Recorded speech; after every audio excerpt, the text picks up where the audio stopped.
ಚಿತ್ತಾಪುರದಲ್ಲಿ ಆರ್ಎಸ್ಎಸ್ನ ಪಥಸಂಚಲನದ ವಿಚಾರ ಜಟಾಪಟಿ ಕಾರಣ ಆಗಿದೆ.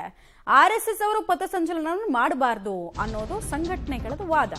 ಹೀಗಾಗಿ ಇವತ್ತೇನಾಗುತ್ತೆ ಶಾಂತಿ ಸಭೆಯಲ್ಲಿ ಇವರಿಗೆ ಪರ್ಮಿಷನ್ ಬೇಕು ಅನ್ನೋದಕ್ಕಿಂತ ಹೆಚ್ಚಾಗಿ ಈ ಸಂಘಟನೆಗಳದ್ದು ಅವರಿಗೆ ಮಾಡೋದಕ್ಕೆ ಅವಕಾಶ ಕೊಡಬಾರದು ಅನ್ನೋ ನಿಟ್ಟಿನಲ್ಲಿ ಮನಸ್ಥಿತಿ ಇರೋದ್ರಿಂದ ಶಾಂತಿ ಸಭೆಯಲ್ಲಿ ಸೊಲ್ಯೂಷನ್ ಸಿಗುತ್ತಾ ಅನ್ನೋದು ಪ್ರಶ್ನೆ. ಕೆಲವೇ ಕ್ಷಣಗಳಲ್ಲಿ ಕಲಬುರಗಿ ಜಿಲ್ಲಾಡಳಿತ ಈ ಶಾಂತಿ ಸಭೆಯನ್ನ ನಡೆಸುತ್ತೆ. ಡಿಸಿ ಫೌಜಿಯಾ ತರನ್ನುಮ್ ನೇತೃತ್ವದಲ್ಲಿ ಈ ಶಾಂತಿ ಸಭೆ ಆಗುತ್ತೆ. ಆರ್ಎಸ್ಎಸ್, ಭೀಮ್ ಆರ್ಮಿ, ದಲಿತ್ ಪ್ಯಾಂಥರ್ಸ್ ಸೇರಿ ಟೋಟಲ್ ಒಂದು 10 ಸಂಘಟನೆಗಳ 3 ಪ್ರತಿನಿಧಿಗಳು ಭಾಗಿಯಾಗ್ತಾರೆ. ಲಿಖಿತ ರೂಪದಲ್ಲಿ ನಿಮ್ದೇನು ಅಹವಾಲಿದೆ, ಆರ್ಗ್ಯುಮೆಂಟ್ ಏನಿದೆ ಅದನ್ನು ಕೊಡಿ ಅಂತ ಕೂಡ ಕೇಳಿದ್ದಾರೆ.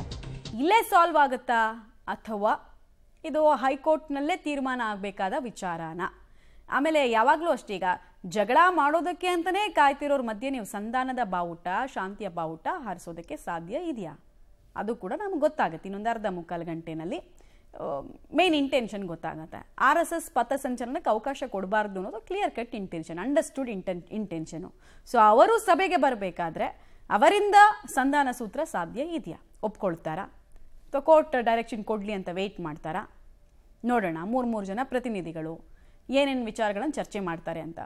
ಸಂಘಟನೆ ಮುಖಂಡರಿಂದ ಲಿಖಿತ ರೂಪದ ಡೀಟೇಲ್ಸ್ ಅನ್ನು ಪಡೆಯೋದಕ್ಕೂ ಕೂಡ ಜಿಲ್ಲಾಧಿಕಾರಿಗಳು ಮುಂದಾಗಿದ್ದಾರೆ. ನಿಮ್ಗೆ ಯಾಕೆ ಅವಕಾಶ ಕೊಡಬೇಕು ಅನ್ನೋದನ್ನು ತಿಳಿಸಿ ಲಿಖಿತ ರೂಪದಲ್ಲಿ ಹೇಳಿಕೆಯನ್ನ ಕೊಡಿ ನೀವು ಅಂತ DC ಹೇಳಿದ್ದಾರಂತೆ.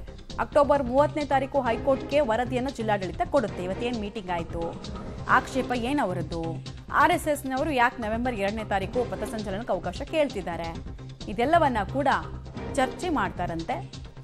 ಸಹಜ ಕುತೂಹಲ ಅಂತೂ ಇದ್ದೇ ಇದೆ ಶಾಂತಿ ಸಭೆ ಬಗ್ಗೆ. ಯಾಕಂದ್ರೆ ಕಾರ್ಯಾಂಗ ನಡೆಸ್ತಾ ಇರುವ ಶಾಂತಿ ಸಭೆ, ಜಿಲ್ಲಾಧಿಕಾರಿ ಕಚೇರಿ ಬಳಿ 100ಕ್ಕೂ ಅಧಿಕ ಪೊಲೀಸರು ಭದ್ರತೆಯನ್ನು ಕೊಟ್ಟಿದ್ದಾರೆ. ಕಾರ್ಯಾಂಗ ಸ್ವತಂತ್ರವಾಗಿ ಡಿಸಿಷನ್ ತಗೊಳ್ಳೋದಕ್ಕೆ ಸಾಧ್ಯ ಇದೆಯಾ?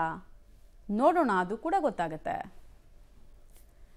ಡೀಟೇಲ್ಸ್ ಕೊಡ್ತಾರೆ ಪ್ರವೀಣ್ ರೆಡ್ಡಿ, ನೇರ ಸಂಪರ್ಕದಲ್ಲಿ ಜಾಯಿನ್ ಆಗ್ತಾ ಇದ್ದಾರೆ. ಪ್ರವೀಣ್ ರೆಡ್ಡಿ, ಇಲ್ಲಿ ಬಹಳ ಇಂಪಾರ್ಟೆಂಟ್ ಆಗಿ ನಮ್ಗೆ ಯಾಕೆ ಅವಕಾಶ ಬೇಕು ಅನ್ನೋದಕ್ಕಿಂತ ಹೆಚ್ಚಾಗಿ ಇವ್ರಿಗೆ ಅವಕಾಶ ಸಿಗಬಾರ್ದು ಅನ್ನೋ ಮನಸ್ಥಿತಿ ಇರೋರು ಶಾಂತಿ ಸಭೆಗೆ ಬರ್ತಾ ಇರೋದ್ರಿಂದ ನಿಜವಾಗ್ಲೂ ಸಂಧಾನ ಸೂತ್ರವನ್ನ ಕಂಡುಕೊಳ್ಳೋದಕ್ಕೆ ಸಾಧ್ಯ ಇದೆಯಾ? ಮಮತಾ, ನಿಜಕ್ಕೂ ಕೂಡ ತಾವು ಹೇಳಿದಂತೆ ಈಗ ಕಲಬುರಗಿಯ ಜಿಲ್ಲಾಧಿಕಾರಿಗಳ ಕಚೇರಿಯಲ್ಲಿ RSS ಮತ್ತು ಇತರೆ 10 ಸಂಘಟನೆಗಳಿಗೆ ಈಗಾಗಲೇ ಸಭೆ ಕರೆದಿದ್ದಾರೆ. ಆ ಸಭೆಯಲ್ಲಿ ಇದರ ಒಂದು ಏನಂದ್ರೆ ಉತ್ತರ ಸಿಗೋದು ಬಹುತೇಕ ಡೌಟ್ ಅಂತಾನೆ ಹೇಳಲಾಗ್ತಾ ಇದೆ. ಯಾಕಂದ್ರೆ ಈಗಾಗಲೇ ಒಂದು ಕಡೆ RSS ಪರವಾಗಿ ಅವರು ಏನಂದ್ರೆ ಪಥಸಂಚಲನಕ್ಕೆ ನಮಗೆ ದಿನಾಂಕ ನಿಗದಿ ಮಾಡಿಕೊಡಿ, ನಮಗೂ ಕೂಡ ಅನುಕೂಲ ಮಾಡಿಕೊಡಿ ಅಂತ ಅವರು ಮನವಿ ಸಲ್ಲಿಸಿದ್ರೆ, ಯಾವುದೇ ಕಾರಣಕ್ಕೂ ಕೂಡ RSSಗೆ ಪಥಸಂಚಲನಕ್ಕೆ ಅವಕಾಶ ಕೊಡಬಾರ್ದು, ಒಂದು ವೇಳೆ ಕೊಟ್ಟರೆ ಅದೇ ದಿನ ನಮಗೂ ಕೂಡ ಅವಕಾಶ ಕೊಡಬೇಕು ಎನ್ನುವಂತಹ ಮನಸ್ಥಿತಿಯಲ್ಲಿ ಇನ್ನುಳಿದಂತಹ 9 ಸಂಘಟನೆಗಳು ಕೂಡ ಈಗಾಗಲೇ ಕಲಬುರಗಿಯ ಜಿಲ್ಲಾಡಳಿತಕ್ಕೆ ಒಂದು ಮನವಿಯನ್ನು ಸಲ್ಲಿಸಿತು. ಅದಾದ ಬಳಿಕ ಅಂದ್ರೆ ಕೋರ್ಟ್ನಲ್ಲಿ ಈ ಒಂದು ಪ್ರಕರಣ ಹೋದ ಬಳಿಕ ಹೇಗಾದ್ರೂ ಮಾಡಿ ಈ ಒಂದು ಸಮಸ್ಯೆಯನ್ನ ಜಿಲ್ಲಾಡಳಿತದ ಒಂದು ಹಂತದಲ್ಲಿ ಬಗೆಹರಿಸಿಕೊಳ್ಳಿ, ಒಂದು ಶಾಂತಿ ಸಭೆ ಕರೀರಿ, ಶಾಂತಿ ಸಭೆಯಲ್ಲಿ ಎಲ್ಲಾ ಸಂಘಟನೆಗಳ ಒಂದು ಒಮ್ಮತದ ನಿರ್ಧಾರವನ್ನು ಕೈಗೊಳ್ಳಿ ಅಂತ ಕೋರ್ಟ್ ಸೂಚನೆ ಮೇರೆಗೆ ಈಗ ಕಲಬುರಗಿಯ ಜಿಲ್ಲಾಧಿಕಾರಿಗಳ ಕಚೇರಿಯಲ್ಲಿ ಈಗ ಇನ್ನೊಂದು ಅರ್ಧ ಗಂಟೆಯಲ್ಲಿ ಏನಂದ್ರೆ ಈಗ ಒಂದು ಜಿಲ್ಲಾಧಿಕಾರಿಗಳು ಮತ್ತು ಕಲಬುರಗಿ SP ನೇತೃತ್ವದಲ್ಲಿ ಒಂದು ಸಭೆ ನಡೀತಾ ಇದ್ದು, ಈಗಾಗಲೇ ಬಿಗಿಯಾದಂತಹ ಪೊಲೀಸ್ ಭದ್ರತೆಯನ್ನು ಈಗ ಕಲಬುರಗಿಯ ಜಿಲ್ಲಾಡಳಿತ ಕಚೇರಿಗೆ ಕೊಟ್ಟಿದ್ದು, ಪ್ರತಿ ಸಂಘಟನೆಯಿಂದ 3 ಜನರಿಗೆ ಅವಕಾಶ ಕೊಟ್ಟಿರೋದ್ರಿಂದ ಯಾರೆಲ್ಲರೂ ಕೂಡ ಅರ್ಜಿಯನ್ನು ಸಲ್ಲಿಸಿದ್ದಾರೆ, ಆ ಅರ್ಜಿಯ ಜೊತೆ ಇಬ್ಬರಿಗೆ ಈಗಾಗಲೇ ಏನಂದ್ರೆ ಈ ಒಂದು ಸಭೆಗೆ ಆಗಮಿಸಲು ಈಗಾಗಲೇ ಅಂದ್ರೆ ಅವಕಾಶ ಕೊಡಲಾಗ್ತಾ ಇದೆ. ಹೀಗಾಗಿ ಪೊಲೀಸರು ಕೂಡ ಆ ಒಂದು ಸಂಘಟನೆಗಳ ಪಟ್ಟಿಯನ್ನು ತೆಗೆದುಕೊಂಡು ಕೇವಲ 3 ಜನರಿಗೆ ಮಾತ್ರ ಕಲಬುರಗಿ ಜಿಲ್ಲಾಧಿಕಾರಿಗಳ ಕಚೇರಿಯ ಒಳಗಡೆ ಬಿಡ್ತಾ ಇದ್ದಾರೆ. ಸೊ 12:30ರಿಂದ 1 ಗಂಟೆವರೆಗೂ ಕೂಡ ಈ ಒಂದು ಸಭೆ ನಡೀತಾ ಇತ್ತು. ಈಗಾಗಲೇ RSSನ ಕೆಲ ಮುಖಂಡರು ಕೂಡ ತಮ್ಮ ಅಂದ್ರೆ ಲಿಖಿತ ಹೇಳಿಕೆಗಳ ಸಮೇತವಾಗಿ ಈ ಒಂದು ಸಭೆಗೆ ಈಗ ಆಗಮಿಸ್ತಾ ಇದ್ದಾರೆ. ಇನ್ನುಳಿದಂತಹ ಬಹುತೇಕ ಸಂಘಟನೆಗಳು ಇನ್ನೊಂದು 10ರಿಂದ 15 ನಿಮಿಷದಲ್ಲಿ ಬರಬಹುದು. ಆದರೆ ಓವರ್ ಆಲ್ ಆಗಿ ಈ ಒಂದು ಮೀಟಿಂಗ್ ಅನ್ನ ನೋಡೋದೇ ಆದ್ರೆ ಒಮ್ಮತದ ನಿರ್ಧಾರ ಬರೋದು ಬಹುತೇಕ ಡೌಟ್ ಅಂತ ಹೇಳಲಾಗ್ತಾ ಇದೆ.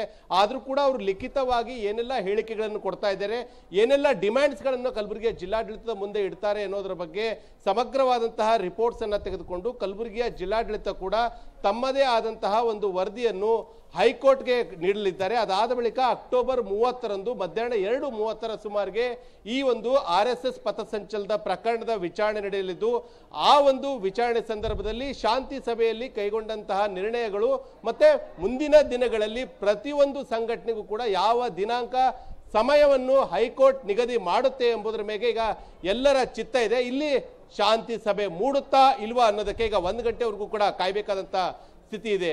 ಮಮತಾ. ರೈಟ್, ಧನ್ಯವಾದ ಪ್ರವೀಣ್ ರೆಡ್ಡಿ ತಮ್ಮ ಮಾಹಿತಿಗಾಗಿ.